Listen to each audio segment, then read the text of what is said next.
Okay, good morning, no. So quick update lang nato ning Santa Ana Port o Santa Ana Wharf. So makita nato diri sa layo pa lang, makita na nato na nakabungad na gyud ng Santa Ana Bridge, Coastal Bypass Road.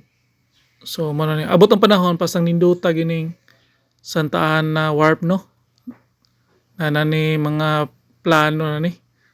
So sa pagkakaroon na gidevelop lang gyapon ng ubos nya temporary ginabuhatan o pagawaan sa mga titrapad, no, gitawag na water breaker.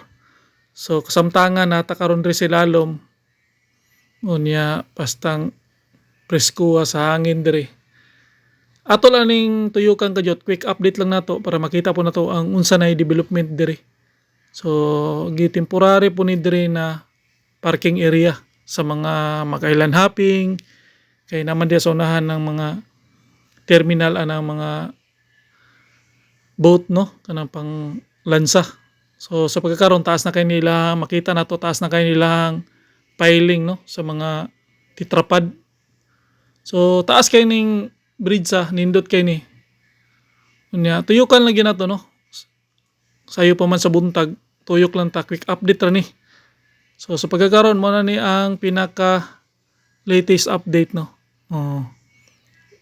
Nindot kay diri, no, kung namoy panahon suroy mo diri kay para ma-unwind mo, nindot kay diri presko kay hangin. So mao ra ni update Linoboy TV.